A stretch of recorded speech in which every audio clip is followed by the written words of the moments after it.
sallallahu alaihi wasallam. Gimana rasanya Bapak Ibu di Madinah? Tenang ya? Tenang, nikmat.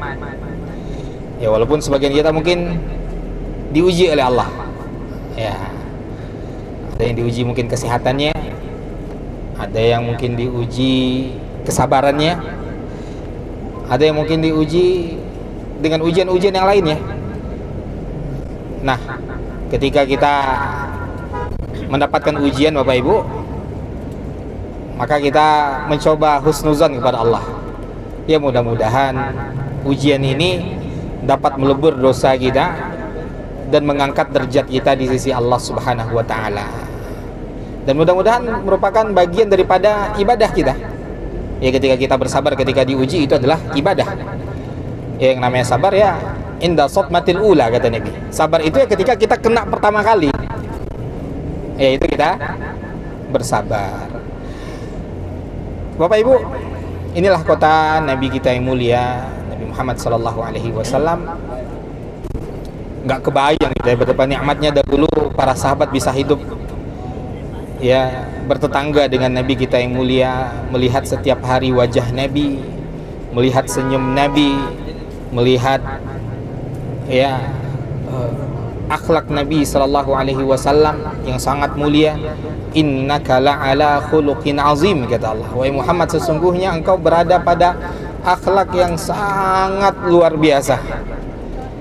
Ya Nabi kita yang mulia sallallahu alaihi wasallam, sebagaimana yang diceritakan oleh Ibunda Aisyah radhiyallahu anha, ma daraba Rasulullah sallallahu alaihi wasallam biyadihil qat. Nabi itu tidak pernah memukul dengan tangannya sedikit pun. Lam ra'atan wala khadiman, tidak seorang wanita, tidak pun pembantunya. Ya, Nabi tidak pernah menggunakan tangannya ini Bapak Ibu untuk mukul orang, kecuali ketika sedang berjihad di jalan Allah Subhanahu wa taala. Itu akhlak Nabi kita yang mulia, Nabi Muhammad sallallahu alaihi wasallam. Bapak Ibu, kita hari ini akan memulai ibadah umrah kita. Dan sebenarnya kita seperti yang kita katakan kemarin langsung ke stasiun, tapi kita melobi supirnya untuk mau mengantarkan kita ke Bir Ali atau Zulhulaifah, miqat penduduk Madinah atau orang yang melewati Madinah ketika akan memulai ibadah umrohnya. Alhamdulillah supirnya mau ya, dan kita akan ke miqat terlebih dahulu ya. Kita akan ke miqat untuk memulai ibadah umroh kita. Baik Bapak Ibu, sambil kita ke miqat, sedikit kita menceritakan tentang sosok Nabi kita yang mulia sallallahu alaihi wasallam ini, dengan harapan apa? Dengan harapan mudah-mudahan hari-hari kita yang hanya sebentar ini di kota Nabi, mudah-mudahan yang sebentar ini dapat menumbuhkan cinta yang luar biasa kepada Nabi kita yang mulia, Nabi Muhammad sallallahu alaihi wasallam. Bapak Ibu, selama hidup Nabi Muhammad itu jarang sakit. Ya, beliau jarang sakit karena memang pola hidup beliau sangat sehat.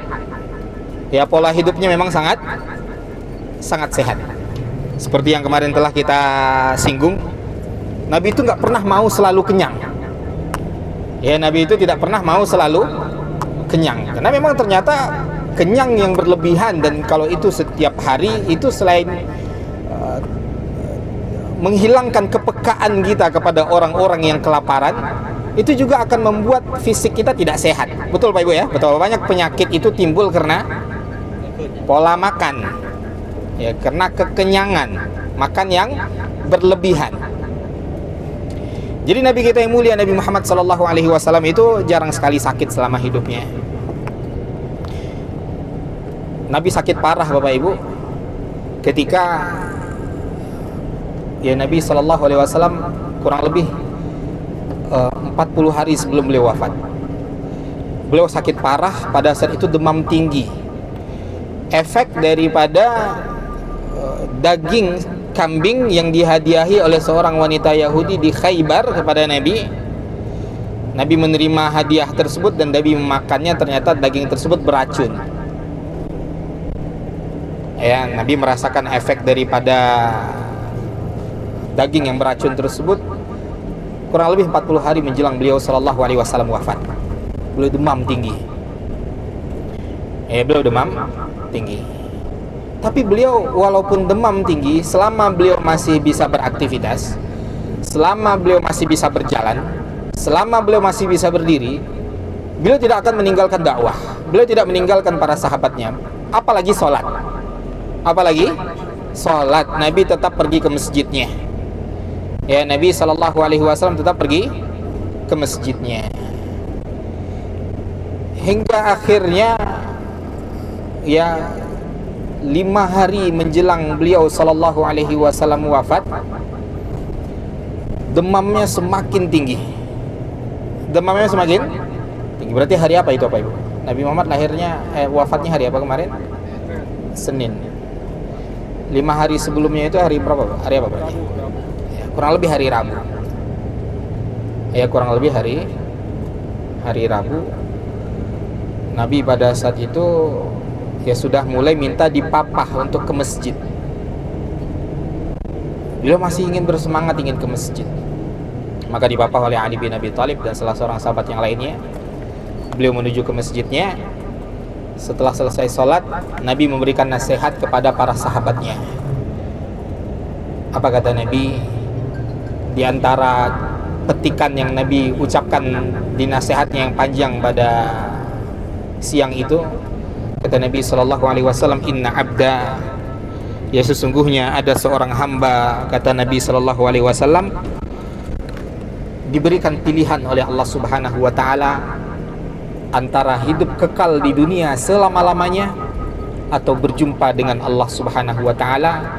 Maka hamba tersebut memilih untuk berjumpa dengan Allah Subhanahu wa Ta'ala. Para sahabat tidak mengerti maksud ucapan Nabi ini. Sebelum kita lanjut, Bapak Ibu, lihat sebelah kanan Bapak Ibu. Ini diantara situs bersejarah yang ada di kota Madinah. Ada ngelihat gerbong kereta? Ya, itu gerbong kereta Turki Utsmani. Ya, gerbong kereta Turki Utsmani sebelum runtuh, ya, sebelum kalah pada Perang Dunia Kedua, mereka sudah merancang kereta yang sangat modern di zamannya, ya, yang menghubungkan kota Madinah ke Damaskus, Suriah. Ya, menghubungkan kota Madinah ke Damaskus. Sampai hari ini belum ada kereta yang menghubungkan antara negara-negara Arab ini, Bapak Ibu, karena ekstrim, ya. Di sini alamnya ekstrim, gurun. Ya, alamnya gurun. Mereka sudah pernah memulainya dan sempat beroperasi beberapa hari. Kemudian terjadi perang dunia. Ya, Turki Utsmani runtuh. Ya, lalu proyek kereta yang menghubungkan antara Madinah ke Damaskus terhenti. Nah, itu diantara situs bersejarah yang ada di kota Madinah. Baik, kita lanjut tentang Nabi kita yang mulia, Nabi Muhammad SAW. Maka ketika mendengarkan itu, semua para sahabat tidak memahami maksud perkataan Nabi. Yang paham hanya satu orang. Siapa? Abu Bakar As-Siddiq. Abu Bakar ketika mendengarkan itu, Pak Ibu, beliau menangis sejadi-jadinya. Beliau katakan, fadainaka bi abaina wa ummahatina ya Rasulullah. Ayah-ayah kami, ibu-ibu kami jadi tebusan bagimu wahai Rasulullah sallallahu alaihi wasallam. Betapa pilunya hati Abu Bakar ketika mendengarkan ucapan manusia mulia, sahabatnya Nabi sallallahu alaihi wasallam yang mengucapkan itu. Abu Bakar paham itu adalah Nabi sallallahu alaihi wasallam yang telah diberikan pilihan oleh Allah. Kalau Nabi saja, Pak Ibu, enggan untuk hidup di dunia ini lama, kekal sampai hari kiamat, ya kita yang tidak seorang Nabi ini, kenapa kita begitu cinta buta terhadap dunia ini dan takut kehilangan dunia? Ya, maka para sahabat pada saat itu memarahi Abu Bakar. Wahai Abu Bakar, kenapa engkau mengganggu Rasulullah? Engkau memutuskan ucapan Rasulullah SAW. Kenapa engkau menangis? Abu Bakar terus mengatakan, fadainaka bi abaina wa ummahatina ya Rasulullah. Ayah kami, ibu kami menjadi tebusan bagimu wahai Rasul sallallahu alaihi wasallam. Nabi pun memarahi para sahabat yang memarahi Abu Bakar. Kata Nabi, diam kalian. Sesungguhnya orang yang paling jujur persahabatannya kepadaku adalah Abu Bakar. Kalaulah aku boleh mengambil seorang kekasih, maka aku akan jadikan Abu Bakar ini menjadi kekasihku, kata Nabi SAW, menjadi orang yang paling aku cintai. Ya, lalu Nabi SAW menyebutkan tentang kemuliaan Abu Bakar pada hari itu. Kemudian Nabi pulang ke rumah, Bapak Ibu. Ya, 3 hari menjelang Nabi kita yang mulia SAW wafat di hari Jumat. Ya, di malam Jumat, Kamis sore, itu demam Nabi semakin menjadi-jadi. Nabi pada saat itu meminta agar bisa menginap di rumah Ibunda Aisyah radhiyallahu anha. Maka diizinkan oleh istri-istri Nabi yang lain agar Nabi menginap di rumah Ibunda Aisyah radhiyallahu anha. Berkali-kali sore itu Nabi pingsan, Bapak Ibu. Berkali-kali Nabi pingsan. Nabi bangun sadar, Nabi minta air, lalu Nabi ambil air di bejana yang telah disediakan, Nabi usap wajahnya. Nabi ingin bangkit untuk pergi sholat maghrib. Ketika Nabi mau bangkit dari tempat tidurnya, Nabi pingsan lagi. Seperti itu Nabi mengajarkan kepada kita untuk kita mencintai sholat, Bapak Ibu. Nabi pingsan, Nabi sadar lagi, Nabi minta air lagi, Nabi usap lagi wajahnya. Nabi mau bangkit lagi, Nabi pingsan lagi. Gak kebayang kita betapa beratnya sakit yang dirasakan oleh Nabi SAW pada saat itu. Berkali-kali Nabi pingsan, hingga akhirnya Nabi bertanya, hal shollan nas, apakah orang-orang sudah sholat wahai Aisyah? Ibunda Aisyah katakan, belum wahai Rasulullah, mereka menunggumu, mereka ingin sholat bersamamu wahai Nabi. Kata Nabi, muru Abu Bakrin falyusalli bin nas, perintahkan Abu Bakar untuk menggantikanku mengimami manusia, aku tidak sanggup. Subhanallah, itu kali pertamanya Nabi tidak sanggup untuk mengimami, bukan untuk tidak sholat, untuk mengimami para sahabatnya yang mulia. Lalu mulai hari itu Abu Bakar menjadi imam menggantikan Nabi SAW sebanyak 17 sholat. Nabi tidak mampu, Nabi sholat di rumahnya. Hingga akhirnya Bapak Ibu, di hari Senin waktu subuh, ketika para sahabat sedang melaksanakan sholat subuh berjemaah. Kemarin kita dah ke Raudhah ya, sebelah kiri kita itu tuh rumah Nabi, sebelah kiri Raudhah itu dulu ada jendelanya, ada kamar Nabi. Maka Nabi menyingkapkan jendelanya pada saat itu, ingin menyaksikan para sahabatnya yang sedang melaksanakan sholat subuh dengan penuh kekhusyukan. Tapi apa yang terjadi? Ketika Nabi membuka jendelanya, para sahabat pun sangat gembira, Bapak Ibu. Kata Anas bin Malik, hampir-hampir saja kami ingin membatalkan sholat kami, karena saking gembiranya kami melihat wajah Nabi yang mulia sedang tersenyum menyaksikan kami sholat. Tapi apa kata Anas? Tapi Nabi memberikan isyarat, jangan ya, agar kami menyempurnakan sholat kami. Dan Bapak Ibu, ternyata itu adalah senyum terakhir daripada Nabi kita yang mulia, Nabi Muhammad sallallahu alaihi wasallam. Nah, Assalamualaikum. Assalamualaikum warahmatullahi Rahmat. Ayuh, هذا ميسان المقام. أيوه 26. حياك الله. سلامة. تفضل يا باشا. Ya. Itu adalah senyum terakhir Nabi kita yang mulia sallallahu alaihi wasallam. Di waktu duha, Nabi baring di pundak istri tercintanya Aisyah radhiyallahu anha. Tak sanggup lagi Nabi untuk bersuara, Bapak Ibu. suara Nabi hampir tidak terdengar, saking beratnya rasa sakit yang sedang ditahan oleh Nabi Sallallahu Alaihi Wasallam. Masuk putri tercinta Nabi, Fatimah radhiyallahu anha. Fatimah, Bapak Ibu, kalau ke rumah Nabi pasti selalu Nabi sambut.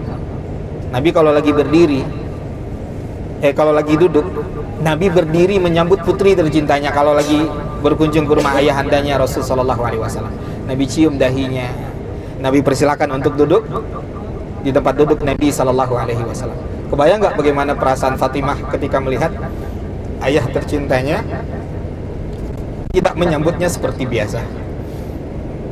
Fatimah masuk ke rumah Nabi Sallallahu Alaihi Wasallam, mendapati ayahnya, dapati manusia mulia ini Rasul Sallallahu Alaihi Wasallam terbujur kaku, terbujur lemah di pangkuan ibunda Aisyah radhiyallahu anha. Apa kata Fatimah? Wa karba abata'ah, wa karba abata'ah. Betapa sakitnya ayahku, betapa sakitnya ayahku. Nabi meminta Fatimah mendekat. Karena Nabi pun membisikkan kepada Fatimah, wahai Fatimah, jangan menangis, jangan menangis. Karena setelah hari ini ayahmu tidak akan merasa sakit lagi. Semakin menjadi-jadi tangisan Fatimah mendengar ucapan Nabi Sallallahu Alaihi Wasallam tersebut. Lalu Nabi membisikkan bisikan kedua, wahai putriku, wahai Fatimah, jangan menangis. Engkau adalah keluargaku yang pertama yang masih hidup, yang akan segera menyusulku. Baru Fatimah tersenyum mendengarkan itu, karena beliau tahu dia akan wafat, dia akan menyusul ayahnya Nabi Muhammad Sallallahu Alaihi Wasallam. Lalu Nabi Sallallahu Alaihi Wasallam mengangkat jarinya ke langit.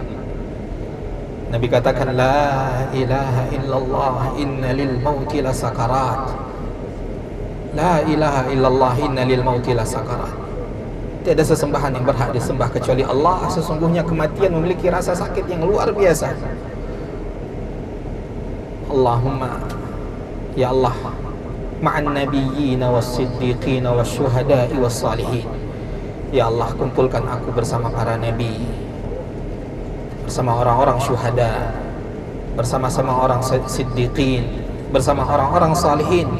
Allahumma alhiqni birrafiqil a'la. Ya Allah, susulkan aku di sisimu yang mulia. Allahumma gfirli, Allahumma rahmni. Ya Allah, ampuni aku, ya Allah, rahmati aku.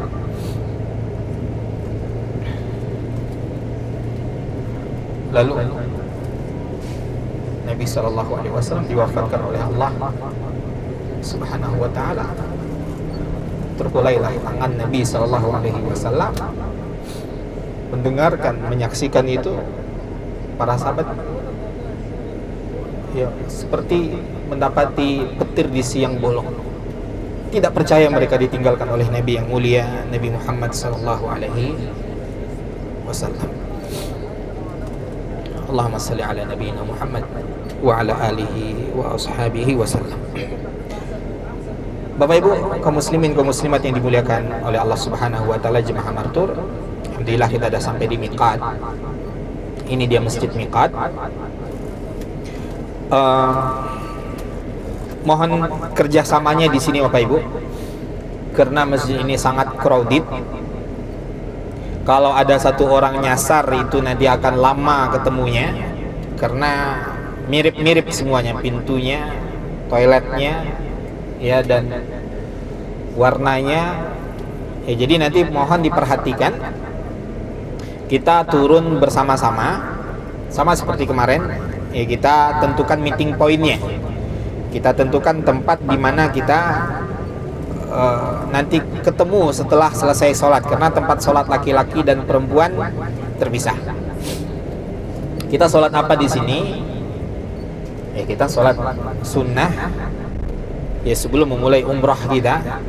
Kata Nabi Sallallahu Alaihi Wasallam ketika beliau akan melaksanakan ibadah umrah dan melewati tempat ini, kata Nabi, sallu fi hadzal wadil mubarak. Salatlah kalian di lembah yang penuh dengan keberkahan ini. Maka salat 2 rakaat, cukup 2 rakaat Bapak Ibu. Setelah itu kita kembali ke meeting point, jangan berlama-lama. Lalu setelahnya kita langsung kembali ke bus. Di bus kita memulai niat. Ya, di bus kita memulai niat. Nanti niatnya akan kami ingatkan ketika kita semua kembali berkumpul di bus. Jelas Bapak Ibu ya? Kita tidak berlama-lama di sini. Ya, kita tidak berlama-lama di sini.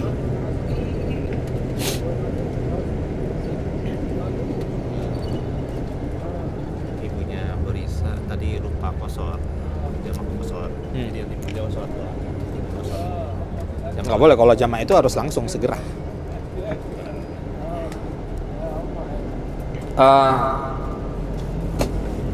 Bagi yang tadi belum jamaah asar, jangan khawatir, nanti sholat asarnya di stasiun ya. Jangan di sekarang. Kalau jamaah itu syaratnya harus segera dilakukan. Setelah selesai sholat zuhur, salam, nggak ada aktivitas apapun, berdiri langsung jamaah. Tapi kalau udah jaraknya kayak gini, saat saya lupa jamaah, boleh nggak saya jamaah asar sekarang? Nggak boleh, karena sekarang bukan waktu asar. Sekarang waktu zuhur. Ya, jadi nanti bagi yang belum jamak dengan asar, kapan sholat asarnya Ustadz? Karena nanti kita keretanya masih jam 5, jam 3.50 udah azan.